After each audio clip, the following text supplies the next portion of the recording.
Hello student, आज की class में बात करेंगे दो टॉपिक पर। पहला साइबर अटैक, उसके बाद साइबर सिक्योरिटी।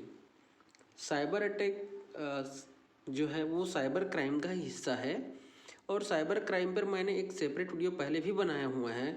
आई बटन के क्लिक पे मैं लिंक दे रहा हूँ। इससे जस्ट पहले वाला जो लेक्चर है 61 लेक्चर जो है वो साइबर क्राइम और उसके क्लासिफिकेशन वर्गीकरण पर था वो वीडियो।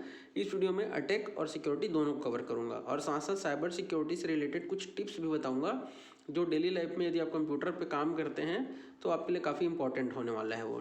तो वीडियो को अंत तक देखिएगा। क्लास स्टार्ट करने से पहले मैं फिर से कहूँगा कि चैनल को सब्सक्राइब नहीं किया तो सब्सक्राइब करके बेल आइकन पे जाके आपको ऑल बटन देखना है। ऑल को प्रेस करिए ताकि जब भी नया वीडियो बनाऊँ अब तक नोटिफिकेशन पहुँच जाए। देखते हैं साइबर अटैक के कौन कौन से आपके जो है टाइप है, क्योंकि साइबर अटैक के बारे में मैंने थोड़ा सा बेसिक बताया हुआ है क्या है। तो यहाँ पर डायरेक्ट मैं टाइप पे चर्चा करता हूँ, ठीक है। मैं ये मान के चल रहा हूँ कि आपने साइबर क्राइम वाला वीडियो देखा हुआ है। तो सबसे पहला टाइप है आपका मेलवेयर। हाँ, तो एक चीज़ और मैं बता देता हूँ आपको, ये भी आपका ये वायरस का एक प्रकार है। कंप्यूटर वायरस से रिलेटेड मैंने ऑब्जेक्टिव क्वेश्चन बनाया है जो परीक्षा के पॉइंट ऑफ व्यू से बहुत ज़्यादा इंपॉर्टेंट है। आई बटन के क्लिक पे आप जाइए, वहाँ पर आपको मैं कंप्यूटर वायरस करके आप सर्च करिएगा प्ले लिस्ट में जाके। उसको मैंने फंडामेंटल के अंदर रखा हुआ है उस वीडियो को, आप उसको जाकर जरूर देख लीजिएगा, ठीक है। तो मेलवेयर क्या है? तो मेलवेयर जो है वो जो साइबर अटैक करने वाले होते हैं, जो साइबर के जो हमलावर होते हैं कहना चाहिए, ये साइबर क्रिमिनल्स बोलना चाहिए। वो क्या करते हैं, इसका ये बहुत ही कॉमन यूज़ है कि आपके कंप्यूटर में क्या करेंगे, एक प्रकार का मेलवेयर डाल देंगे जिससे आपका क्या होगा, डेटा करप्ट हो जाएगा और आपसे संबंधित जानकारी भी उन तक पहुंच जाती है। दोनों तरीके से वो इसको यूज़ करते हैं। यदि आप इंग्लिश डिक्शनरी में देखें इसका मतलब होता है विद्वेषपूर्ण, मतलब बदला लेने के पर्पज से वो क्या करते हैं, मेलवेयर का प्रयोग करते हैं। क्लियर है क्या? तो एक प्रकार का ये भी सॉफ्टवेयर ही है, बट इसका उपयोग हम लोग क्या करते हैं, लोगों को नुकसान पहुंचाने के लिए। तो जो हैकर या जो साइबर के क्रिमिनल्स होते हैं, जो होते हैं, वो क्या करते हैं, कंप्यूटर सॉफ्टवेयर प्रोग्राम बनाते हैं और उसको क्या करते हैं, किसी ऐसे यूज़र के सिस्टम में डाल देते हैं जिनसे उनको व्यक्तिगत दुश्मनी निकालनी हो, ठीक है। तो मेलवेयर भी एक प्रकार का भाई सॉफ्टवेयर प्रोग्राम ही है, ठीक है। और इनका मुख्य मकसद क्या रहता है, सिस्टम को ख़राब करना, डैमेज करने के लिए। कई प्रकार के मेलवेयर होते हैं। ये है आपके type virus, Trojan horse, spyware, ransomware. आपने ये सुना होगा रेंजमवेयर, अभी लेटेस्ट में ये वायरस के बारे में काफ़ी सुनने में आया था। एडवेयर, बॉटनेट्स, इन सबसे रिलेटेड मैंने ऑब्जेक्टिव क्वेश्चन बनाए हुए हैं, आप जाके उसको जरूर देख लीजिएगा। होता क्या है, मेलवेयर कैसे यूज़र कंप्यूटर तक पहुंचता है या उनके नेटवर्क तक पहुंचता है, ये जरूरी चीज़ है। तो कंप्यूटर या नेटवर्क में क्या करते हैं, ये लिंक भेजते हैं, वेबसाइट का लिंक या अटैचमेंट के रूप में भेज देते हैं मेल के माध्यम से। स्पैम मेल काफ़ी आते रहते हैं। क्या है स्पैम मेल, मैं आपको आगे और बता दूंगा। तो लिंक या मेल अटैचमेंट के माध्यम से क्या करते हैं, जिस यूज़र के सिस्टम को डैमेज करना है उनको भेज देते हैं। ऐसे यूज़र जिनको ये सब चीज़ें नहीं पता रहता है कि उस मेल के माध्यम से आपके पास वायरस भी आ सकता है, आपके डेटा को आप बिना आपके डेटा को छुए डैमेज भी कर सकते हैं। तो जो नए यूज़र रहते हैं, ये जो इन सब चीज़ों से अनजान रहते हैं, वो कोई भी मेल आता है तो उसको यूज़फुल मेल है करके उसको ओपन कर लेते हैं, लिंक पे क्लिक कर देते हैं, जिससे आपको पूरा जो कंप्यूटर का कंट्रोल है वो उनके पास चला जाता है। वो आपके सर्विस को ब्लॉक भी कर देते हैं, आपके डेटा को डिलीट भी कर देते हैं।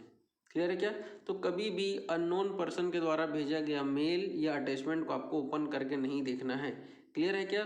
चलिए नेक्स्ट देखते हैं। आपका नेक्स्ट टाइप है फिशिंग।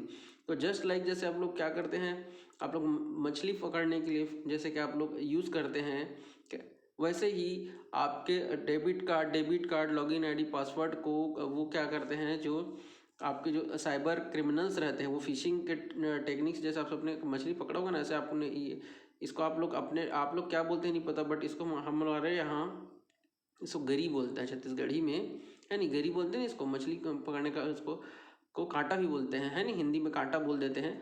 तो वैसे ही क्या करते हैं जो साइबर क्रिमिनल्स होते हैं वो क्या करते हैं, फेक मेल आईडी के माध्यम से या मैसेज के माध्यम से आपको ये लिंक भेज देते हैं और आपके पर्सनल डिटेल को ये चुरा लेते हैं। लॉगिन आईडी है, पासवर्ड, जरूरी नहीं कि क्रेडिट और डेबिट कार्ड का ही करें। इनका मुख्य मकसद रहता है आपको परेशान करना, या तो पैसे के माध्यम से या फिर आपको मेल आईडी पासवर्ड ले लेंगे और किसी को भी मेल भेज सकते हैं, आपको बदनाम करने के पर्पज से भी ऐसा कर सकते हैं वो। तो ये हो गया आपका दूसरा है। थर्ड है आपका man in the middle attack, जिसको हम लोग MITM कहते हैं, ठीक है। इसका मतलब क्या, देखिए मिडिल का मतलब है, देखिए ये एक आपका क्या है, एक आपका यूज़र 1 है और ये यूज़र 2 है। ये दोनों आपस में कम्युनिकेशन कर रहे हैं, चैटिंग कर रहे हैं, जो भी मेल वगैरह भेज रहे हैं, डेटा इन्फॉर्मेशन जो कॉन्फिडेंशियल उसको शेयर कर रहे हैं आपस में। यहाँ पर कहीं पर एक आपका बंदा मिडिल मैन जो है, हैकर को बोल सकते हैं या जो साइबर क्रिमिनल्स होते हैं उनको बोल सकते हैं आप। ये क्या करते हैं, इनके बीच में जो भी कम्युनिकेशन हो सकता है उसको वो क्या करते रहते हैं, वो वॉच करते रहते हैं, ये उनके कंट्रोल में रहता है। और जो भी इन्फॉर्मेशन ये आपस में शेयर करते रहते हैं वो इन तक भी पहुंचते रहता है, तो उस जानकारी को वो क्या कर सकते हैं, मिसयूज़ कर सकते हैं। तो ये होता है आपका मिडिल अटैकर बोल सकते हैं आप, या man in the middle attack कह सकते हैं। ये भी साइबर अटैक का एक टाइप है। नेक्स्ट देखते हैं आपका जीरो डे। ठीक है, एक्चुअली में होता है क्या, देखिए जैसे सपोज करिए आप एक कंपनी का, ये आपका ऑर्गेनाइजेशन 1 है मान लीजिए, ये देखिए ये आपका एक संस्था है और ये दूसरा संस्था है। जैसे आपको पता चल गया कि आज जो है इनके बीच में काफ़ी कॉन्फिडेंशियल डेटा का जो है ट्रांसफ़र होने वाला है या ट्रांजेक्शन होने वाला है, तो जो लोग वॉच करते रहते हैं, जो साइबर अटैक करने वाले रहते हैं, उन लोग क्या करते हैं इसमें, मतलब उनको तो पता रहता है कि मतलब आप जो है इस एप्लीकेशन की मदद से ये कुछ करने वाले हैं। तो क्या होता है, जो जीरो डे जो होता है जो साइबर अटैक में, उनको क्या रहता है, किसी एक ऐसे सॉफ्टवेयर पर नज़र रहती है जिसका उपयोग करके ये जो डेटा ट्रांसफ़र करने वाले हैं या ट्रांजेक्शन करने वाले हैं। अब उस सॉफ्टवेयर में, जब भी सॉफ्टवेयर बनाया जाता है उसकी टेस्टिंग तो होती है, आप सबको पता है नहीं। उसमें भी यदि किसी प्रकार के उस सॉफ्टवेयर में कुछ ना कुछ उसमें लूप होल रहता है। लूप होल्स का मतलब क्या है बता रहा हूँ आपको।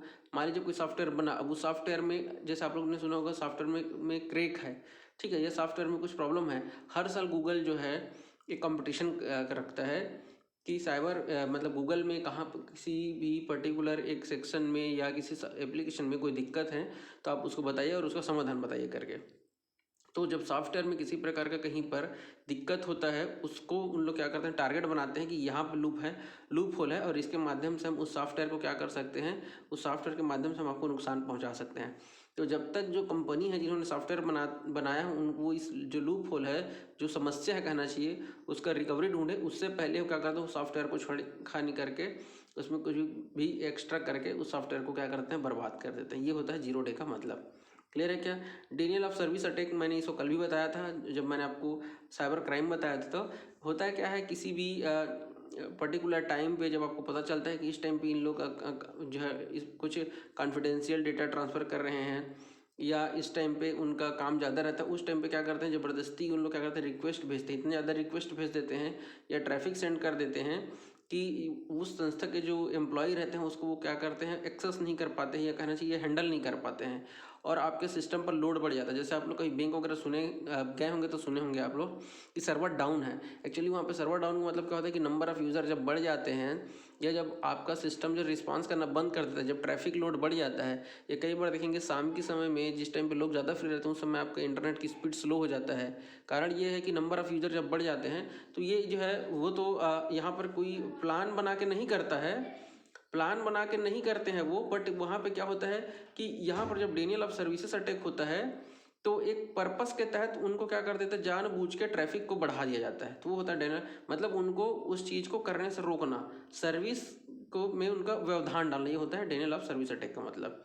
तो ये था सर्विस अटैक। बात करते हैं साइबर सिक्योरिटी की, बात करते हैं कि साइबर सिक्योरिटी मतलब आप इंटरनेट पर यदि काम कर रहे हैं तो आप कैसे सिक्योर रह सकते हैं और कौन कौन से इसके टाइप है।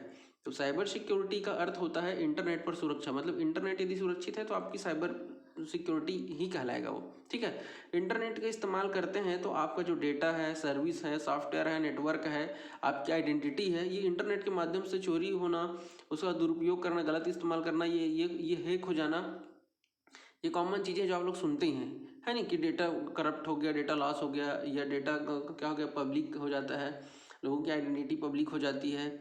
ठीक है, इसीलिए लोग देखते हैं KYC वगैरह कराते हैं। ये सब चीज़ जब पब्लिक हो जाता है तो वहाँ पर आपको क्या होना है, जो है हैक होने से बचना है आपको। ठीक है, तो कैसे बच सकते हैं आप, वो सब चीज़ देखेंगे। तो ऐसे में साइबर सिक्योरिटी जो डिवाइसेस होती हैं, सॉफ्टवेयर होता है, जिनकी मदद से आप क्या कर सकते हैं, अपने इंटरनेट पर जो गलत गतिविधि हैं उनको आप रोक सकते हैं, अपने डेटा को सुरक्षित रख सकते हैं, अपने आइडेंटिटी को आप सुरक्षित रख सकते हैं। तो साइबर सिक्योरिटी को हम लोग और कौन कौन से नाम से जानते हैं, तो इंफॉर्मेशन सिक्योरिटी भी कहते हैं, इंफॉर्मेशन टेक्नोलॉजी सिक्योरिटी भी कहते हैं, इलेक्ट्रॉनिक इंफॉर्मेशन सिक्योरिटी भी कहते हैं। ये सभी के सभी साइबर सिक्योरिटी के टाइप है। देखते हैं साइबर सिक्योरिटी के टाइप में कौन कौन आता है। तो सबसे पहला आपका है नेटवर्क को सुरक्षित रखिए। नेटवर्क या फिर गेटवे, दोनों कह सकते हैं आप, नेटवर्क या गेटवे। तो इसको हम यदि आपका नेटवर्क ही सुरक्षित है तो आपका कंप्यूटर तक वो आपका जो है क्या होगा, आपके कंप्यूटर तक जो साइबर क्रिमिनल्स हैं या साइबर अटैकर हैं वो नहीं पहुंच पाएंगे। तो इसीलिए इसको सबसे पहला परत कहा जाता है कि आप क्या करिए, अपने नेटवर्क को सुरक्षित रखिए। जब आपका नेटवर्क सुरक्षित रहेगा तो ना ही किसी प्रकार का इनकमिंग आएगा, कोई भी इन्फॉर्मेशन आएगा, मेल आएगा, और ना ही आप यहाँ से किसी के साथ डेटा शेयर करेंगे। तो आपकी आइडेंटिटी वहाँ पर और आपका डेटा जो है वो सेफ रहेगा। ज़्यादातर हम फायरवॉल डिवाइस का इस्तेमाल करते हैं। फायरवॉल डिवाइस का यदि नहीं पता है तो प्लेलिस्ट में जाकर आप उसको देख लीजिएगा। तो नेटवर्क को सुरक्षित रहिए, यह आपका पहला है। दूसरा है आपका एप्लीकेशन को सिक्योरिटी देना। तो आप जो भी एप्लीकेशन मतलब ऐप या जो सॉफ्टवेयर यूज़ कर रहे हैं उनको सुरक्षित रखिए। कभी भी आप क्या करते हैं, पायरेटेड वाला एप्लीकेशन या क्रैक वर्जन यूज़ कर लेते हैं तो वो जो है आपका सेफ़ नहीं रहता है। जब भी आप देखेंगे एप्लीकेशन को इंस्टॉल करते हैं, इंस्टॉलेशन के दौरान आपसे की मांगा जाता है। यदि की मांगा जा रहा है, पासवर्ड मांगा जा रहा है, मतलब वो एप्लीकेशन बिल्कुल जेन्युइन है और आप ऐसे ही एप्लीकेशन का प्रयोग करिए। क्योंकि ऐसे एप्लीकेशन में क्या रहता है, पासवर्ड रहता है। जैसे आप इसके लिए आप इंटरनेट वाला उदाहरण को आप एंटीवायरस वाला एग्जाम्पल को ले सकते हैं। एंटीवायरस को हम लोग हमेशा परचेज करते हैं, खरीदते हैं, उसमें पासवर्ड रहता है, लिमिटेड यूज़र के लिए रहता है। ऐसा नहीं कि आप एक बार एंटीवायरस खरीदे उसको 4 लोग यूज़ कर रहे हैं, तो ऐसा बिल्कुल नहीं होता है। ठीक है, तो एप्लीकेशन सिक्योरिटी बहुत ज़्यादा इंपॉर्टेंट है। थर्ड टाइप है आपका नेटवर्क एक्सेस कंट्रोल। अब मान लीजिए आपकी मजबूरी है, आपकी काम है, बिना इंटरनेट का आप काम नहीं कर सकते हैं, तो आप नेटवर्क से जुड़ जाइए, कोई दिक्कत नहीं है। लेकिन आप नेटवर्क में एक्सेस रखिए। किसी भी यूज़र को फुल ऑथराइज्ड मत कर दीजिए कि आपके इंटरनेट को दुरुपयोग करे। तो जिस प्रकार का आपका एम्प्लॉई है, उनका रोल है, उस प्रकार से उनको सुविधा दीजिए। ठीक है, तो आप यदि किसी बंदे को इंटरनेट से जुड़ने के लिए दे रहे तो आप उनको क्या करिए, यूज़र आईडी पासवर्ड दीजिए, ताकि आपको पता चले कि कौन सा यूज़र जो है कितने देर के लिए लॉगिन हुआ, उसने कौन कौन से वेबसाइट में विजिट किया। ये सब चीज़ें आपके कंट्रोल में होनी चाहिए। और उनसे जुड़ने के लिए पॉलिसी बना दीजिए। यही चीज़ यहाँ पे मैंने लिखा हुआ है, ताकि उस मतलब जितने लोगों को आप आईडी पासवर्ड देंगे उसके अलावा और भी कोई उसमें जो है एक्सेस ना कर सके। ये होता है आपका network access control. Data loss prevention. Data loss prevention का मतलब क्या, डेटा को सुरक्षित कैसे रखना है, डेटा को चोरी होने से कैसे बचाना है, लीक होने से कैसे बचाना है। इसलिए डेटा को आप क्या करिए, इनकोड करके रखिए, ताकि कोई भी उसको डिकोड ना कर सके बिना आपके पासवर्ड बताए। ठीक है, नेक्स्ट देखते हैं ईमेल सुरक्षा। ईमेल सिक्योरिटी के लिए क्या करिए, देखिए आप जब भी आपके पास मेल आए तो यदि वो आपके जो है स्पैम मैसेज आ रहा है, यदि स्पैम में मेल आ रहा है तो आप बिल्कुल स्पैम वाला मेल को तो खोलिए ही मत आप। इसके अलावा आप स्पैम फिल्टर यूज़ कर लीजिए। जो आपका जो इनबॉक्स होता है, इसमें जो पर्सनल मैसेज आते हैं आप केवल उनको ही देखिए, क्योंकि वो सिक्योर रहता है। उसमें भी यदि कोई अटैचमेंट है तो आप एंटीवायरस रखिए, उसको आप स्कैन कर लीजिए। मेल को स्कैन करने वाला ऑप्शन रहता है, उसको आप इनेबल कर लीजिए। मेल आएगा, स्कैन करेगा, उसके बाद ही अटैचमेंट को खोलेगा। तो स्पैम फिल्टर होता है, हार्डवेयर सॉफ्टवेयर का इस्तेमाल करते हैं मेल को सुरक्षित रखने के लिए। क्लियर है क्या। नेक्स्ट आपका इंफॉर्मेशन सिक्योरिटी।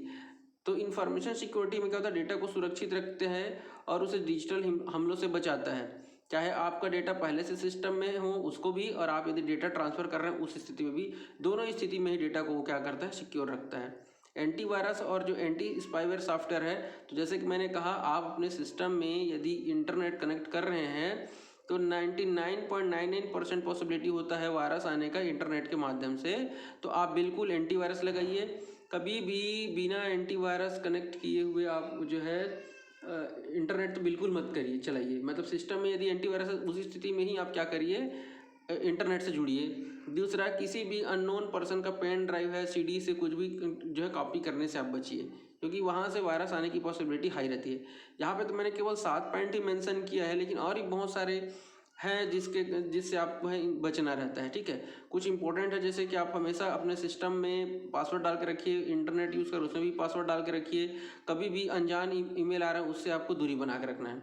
कुछ इंपॉर्टेंट सिक्योरिटी टिप्स है, देख लेते हैं उसको। सेफ्टी टिप्स, सिक्योरिटी टिप्स है साइबर से रिलेटेड। तो सबसे पहला ऑप्शन देखिए, सॉफ्टवेयर और ऑपरेटिंग सिस्टम को अपडेट रखें। आप सबसे पहले ऐसे सॉफ्टवेयर का प्रयोग करिए जो जेन्युइन हो, पायरेटेड ना हो। किसी भी वेबसाइट से सॉफ्टवेयर डाउनलोड करके मत इंस्टॉल करिए, हमेशा अपडेट करके रखिए। वैसे ही ऑपरेटिंग सिस्टम के केस में भी यदि विंडोज़ अपडेट का ऑप्शन इनेबल रखिए, ताकि कुछ भी यदि दिक्कत हो रही तो आप उसको इंटरनेट से जुड़ कर अपडेट कर सकते हैं। दूसरा है आपका एंटीवायरस सॉफ्टवेयर का इस्तेमाल करें, बहुत ज़रूरी है। मैं फिर से इसको रिपीट नहीं करूँगा। कभी भी फ्री का वाईफाई मिलता है तो उससे जुड़कर कुछ भी आप इंटरनेट ना चलाएं। फ्री का वाईफाई मतलब जो है जिसमें पासवर्ड प्रोटेक्टेड नहीं रहता है वो असुरक्षित रहता है, क्योंकि आप जब वाईफाई से कनेक्ट होते हैं तो आपका पूरा इन्फॉर्मेशन उनके पास चले जाता है। तो कभी भी अननोन पर्सन का या ऐसे जगह पर जहाँ फ्री वाईफाई चल रहा है तो उसका इस्तेमाल आप सिर्फ जो है फालतू चीज़ों के लिए करिए, कभी भी पढ़ाई लिखाई और आपका नेट बैंकिंग वगैरह काम के लिए बिल्कुल मत करिए। नेक्स्ट देखते हैं, अज्ञात ईमेल अटैचमेंट को ना खोलें। मैंने पहले ही कहा ईमेल आप केवल तभी खोलिए जब आपके जान पहचान का हो या आप उसको स्कैन कर लें, केवल उस स्थिति में ही अटैचमेंट को खोलें। अननोन द्वारा उसको ना खोलें। जो ईमेल का लिंक रहता है उसको बिल्कुल भी क्लिक ना करें। पासवर्ड हमेशा स्ट्रांग पासवर्ड का प्रयोग करिए, कभी भी आप अल्फ़ाबेट या न्यूमेरिक पासवर्ड मत करिए। कभी भी अपना डेट ऑफ बर्थ या अपना मोबाइल नंबर को पासवर्ड बिल्कुल मत रखिए। जब भी पासवर्ड क्रिएट करें उसमें ABCD और आपका जो है डिजिट 1 to 9 इसका और स्पेशल कैरेक्टर का भी यूज़ करें और स्ट्रांग पासवर्ड बनाएं, ताकि कोई भी जो है गेस करके आपका पासवर्ड को क्रैक ना कर सके। उम्मीद करता हूँ आपको लेक्चर समझ में आया होगा। पसंद आया तो लाइक कर दीजिए, कमेंट करके बताइएगा वीडियो कैसा लगा। मिलेंगे नेक्स्ट लेक्चर में। वीडियो देखने के लिए बहुत बहुत धन्यवाद। जय हिंद, जय भारत।